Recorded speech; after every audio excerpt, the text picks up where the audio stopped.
Hi there, welcome to Ask the Chiropractor, your source for ultimate health, healing, and chiropractic related information.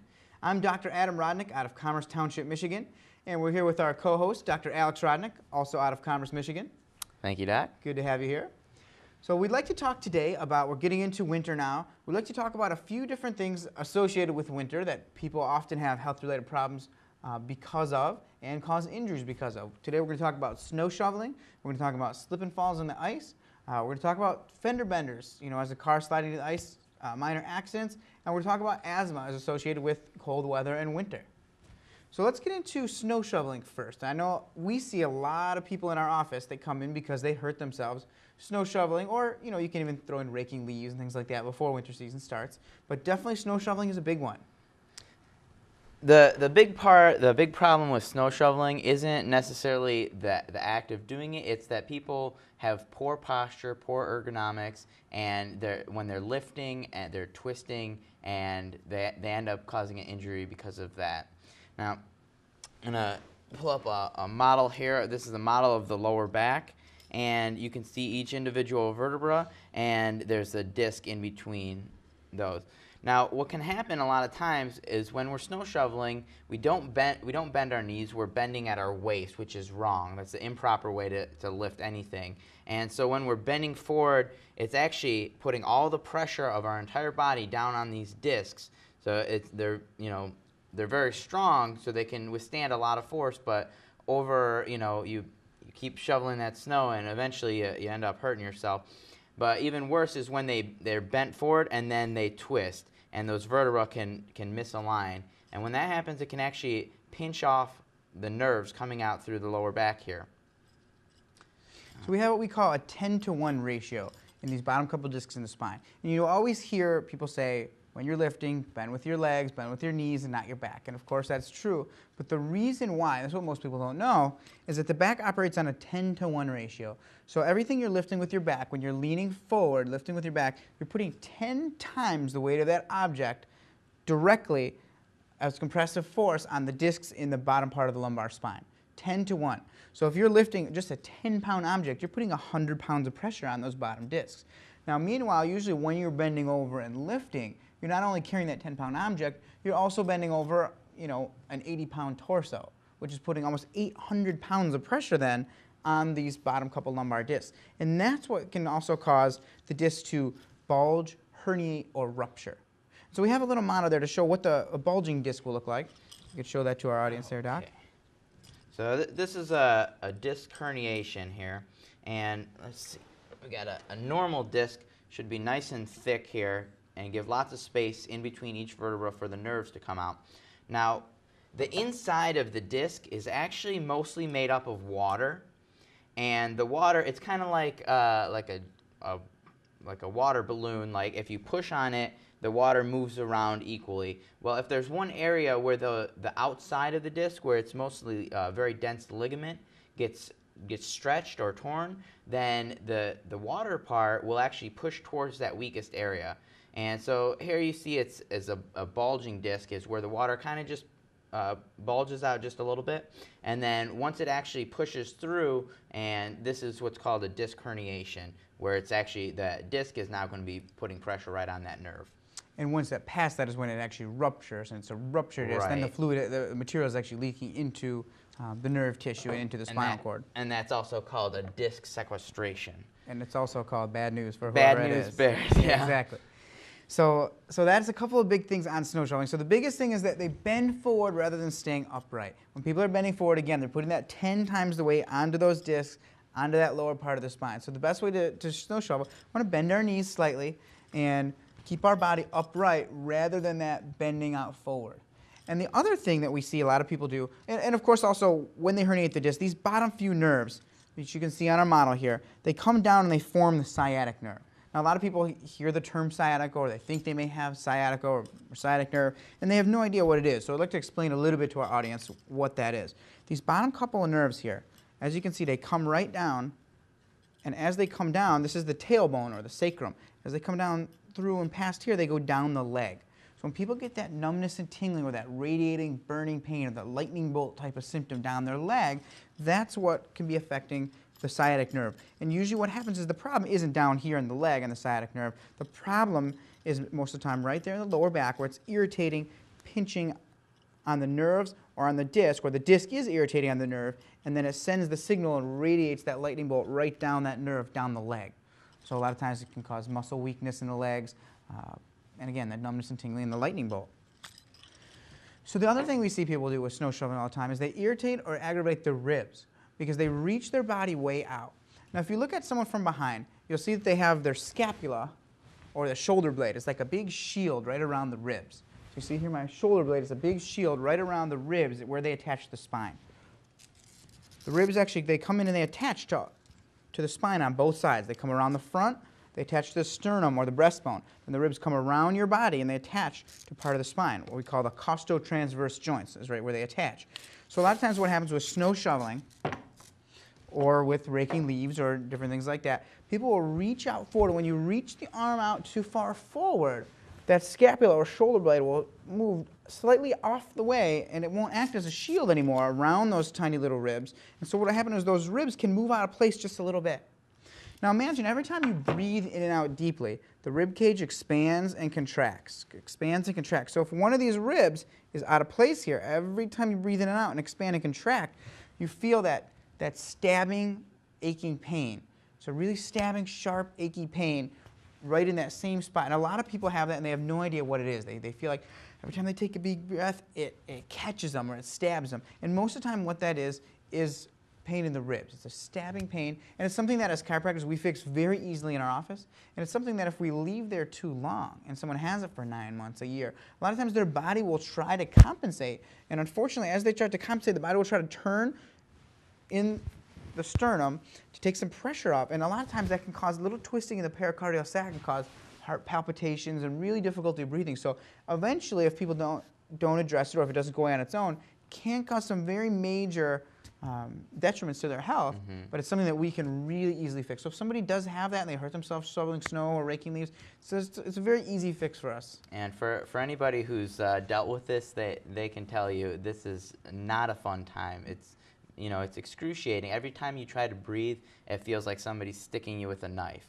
and it really is it's an easy fix in a chiropractic office. And we see several people who have already been to 3-4 doctors, went to the ER, thought they were having a heart attack.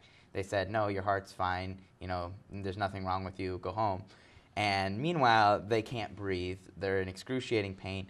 But for those types of people, I want you to know that you could see a chiropractor and about 3 or 4 adjustments to clear that up. It's usually a very easy fix. And that's something that's really bypassed a lot in most of the medical community because it can be such a minor injury, but it can be so devastating to the patient. Right. And a lot of times what people will do is they'll check the organ systems and make sure the lungs are fine, make sure the heart's fine, but they're not looking at the structural alignment. So a lot of times that gets bypassed.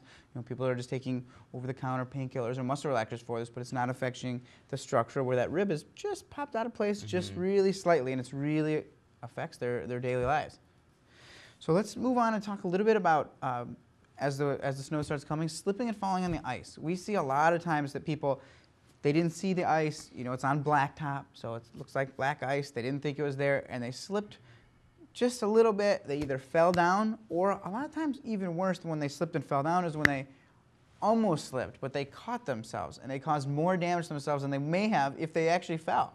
They did that little almost slipping and falling jerk dance, and they caused a lot more damage possibly than they would if they fell.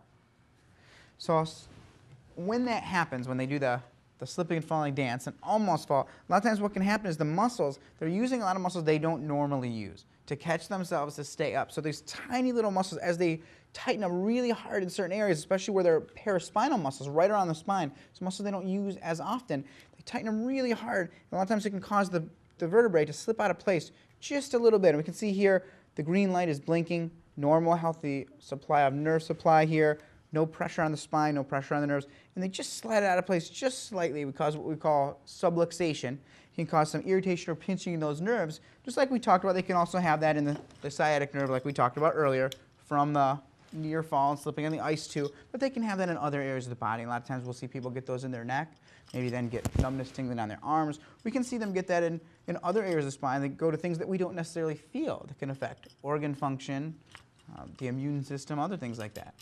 Mm-hmm. And one more thing while we're on this this nerve being pinched, I want to just talk just for a second. There's two things that can happen when those nerves get pinched. There's what's called a compressive lesion, which is where the pressure just actually compresses on the nerve, and that's going to slow down the signals going from the brain to the body and back up to the brain. And then there's another type, which is called a facilitative lesion, where it actually causes the signals to fire off rapidly. So we'll use a muscle, for example. So if the muscle has a compressive pinch on that nerve, well, now the muscle is not going to be getting the right signal. It's not going to be getting enough signal going from the brain to that muscle. So when you go to contract that muscle, it's going to be weak. You're not going to be able to have that full contraction like your brain's telling it to, because the signal's not all getting there. Now, on the other hand, if you have too much signal, now what do you think is going to happen to that muscle? Well, it's going to be contracting when you're not wanting it to. So you have muscle spasms or twitches from that same thing. Now, a lot of times, too, with those muscle spasms, we have a facilitated compression. We have muscle spasms, and a lot of times, the body will actually try to cause a spasm to protect itself. Kind of like if somebody breaks their finger, right? We put a splint on it. The splint is to prevent it from moving in certain positions. A lot of times, the body will cause a spasm to prevent further damage and further pinching of the nerve tissue, things like that. So a lot of times what people do is they kind of go against the body's natural instinct here, and we go right to the drugstore and we just get an over-the-counter muscle relaxer. Now, not to say there's certainly not a time and a place for it. Absolutely there is. Unfortunately, what people do a lot of times, they cause those muscles to stop spasming or stop tightening up, where they're now protecting, just like that splinter on the finger. And then a lot of times people can cause more damage because they go right back out and they put themselves in the position their body was trying to prevent them from going in the first place. Right. So, if somebody has an injury, their body's, restricting them from moving a certain way. They should, if they go out, they can get muscle relaxers or painkillers so they feel better, but then they should rest and let their body heal up. Let it heal. Most of the time, they want to take it so they can go back out and make it to the Christmas party and do other things like that. And of course, got to do what you got to do, got to get where you got to get. But we don't want to over-injure ourselves because of that, because we're now not feeling the problem that is still there. We're just covering it up with over-the-counter prescription medication. So let's get back to the watching out for the slippery ice. So one thing we can do to help prevent this is make sure all of our walkways and places that we're going to be going to, are salted. But the most common way we see these injuries is when people are in a hurry, when you're rushing, when you're not looking down, when you're letting your body get ahead of your legs, and then it changes your way you're distributing your weight, and that's usually when people have these accidents where it's too late, they slipped and they're going down. It's hard not to be in a hurry in the holiday season, but it's definitely something we should watch for. And we see countless times where people came in and they did the near slip on the ice or the actual slip on the ice and they landed. If you can grab the other model there, the compression fracture, Doc, and this is another thing we see oftentimes when people do land. Let's say they land right on their bottom, boom, hit right on their sacrum or their tailbone, or they land, they slip from an area and they fall right on their feet too, and they hit really down hard and they cause some compression here. What can happen to the spine is actually tiny little tears and breaks in the bone here. So this is a compression fracture or fracture broken bone, but it's not what you think of when you hear somebody, let's say they were playing football and they broke their neck and they were paralyzed, or they broke their back and they were paralyzed. Not the type of fracture that will cause a paralyzation or paresthesis, anything like that. What it is just tiny cracks in the vertebrae because it had been compressed down so hard that it caused little teeny breaks here. And again, this is not going to cause the paralysis, but what it will cause is severe amounts of pain. And we see people with intense pain all the time that come in with minor compression fractures in the bones. And they never can heal 100% to what they were beforehand a lot of times. So it's definitely something we want to prevent as much as we can by being careful, watching out for the things like the slip and falls.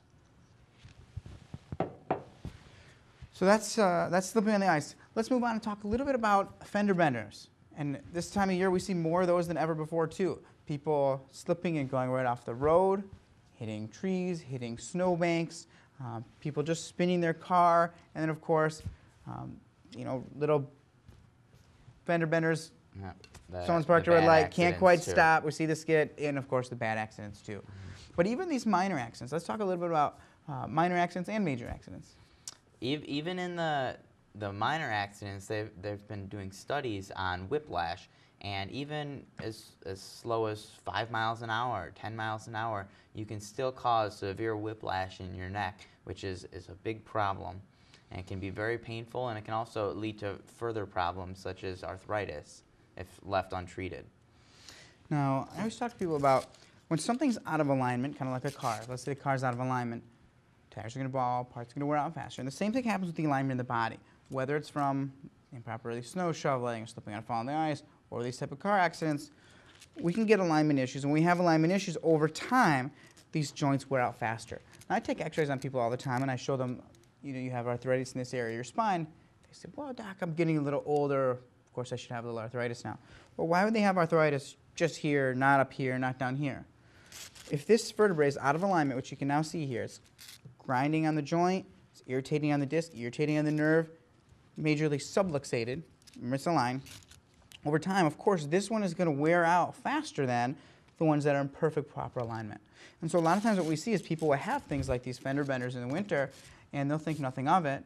They won't get their spine checked. They won't do anything about it. They think they were just a little sore or it wasn't too bad, or maybe they were sore for a couple of weeks and it got better. Now here we see someone 10 years after that happened, and now we see the damage that occurred over time. They planted a seed during that accident. Now over time, 10 years later, they started to get scar tissue in the area, major adhesions in the area, and of course, some of the degeneration and the arthritis. Also, as far as the alignment goes, when we have the type of whiplash injury, especially with more of the major whiplash injuries, we can see almost complete reversal of some of the structures of the spine, the curvatures here. We should have normal cervical lordosis, or a curvature arcing backward here in the neck. When we have a major whiplash type injury, the head is thrown forward so aggressively and so hard, we have minor or microscopic tears in all the muscles and the ligaments around the spine. And then they can heal wrong. The spine can be thrown out of position, and now it's arced forward like this. Now, if you guys can try this at home with me, take your hand, hold it up just like a nice curve here, and we'll feel the skin in there. We feel how it's loose and relaxed. If we straighten our hand as far as we can, we'll feel how it's now tight, and it's pulling, and it's stretching. And that's what happens when we lose the curves, whether due to a whiplash type injury or due to just improper posture over years and years, or all sorts of different type of traumas, minor or macro or major traumas. We can start to lose these curvatures. And when that happens, it's now just like the hand. It's now pulling, stretching. It's tighter on the muscles, the ligaments, but not only the muscles and ligaments around the spine, also on the spine and the spinal cord and the nerves themselves. Yeah, another thing about losing that curve in your neck that goes along with a whiplash injury is, like we were talking about, that degenerative arthritis. The way that the curve is aligned, it lets the joints sit on top of each other nice and even. And if that curve is straightened out, or even worse, is reversed, it's going to put abnormal amounts of pressure on those structures, and the abnormal pressure is going to cause those joints to wear out at an abnormal rate. And actually, a straightened curve can actually cause the joints to wear out at 2 times the normal rate. Now, if it's worse, if it's reversed, the head's all the way curved forward, it can actually wear out at 4 times the normal rate. 4 times the normal rate. That's amazing how devastating that can be to someone's spine. Most of the time, too, a lot of people don't realize or don't know about it, and they don't get their spine checked, and they have no idea. Well, if you think about that, 4 times the normal rate of degeneration, that means every 10 years your neck is aging like 40 years. Now, some people might think that sounds crazy, but we see people in the office all the time that, I've seen 20 and 30-year-olds that had, 60, 70-year-old necks. They look like they have 70-year-old necks because there's so much arthritis and bone spurs and disc degeneration. And at the same time, I've seen people in their, their 70s and 80s who don't have any arthritis. 40-year-old necks, yeah, exactly. So let's switch over now. We have a short video clip to show. This is Dr. Billy DeMoss out of California. And it's a little video clip he put together about chiropractic in relation to asthma. He's going to give a few tips about it. And then when we come back, we'll talk more about asthma as it's related to winter, constriction of the bronchioles, and some things we can do chiropractically that can help asthma, as well as what they do in their conventional methods. So let's go ahead and roll the clip.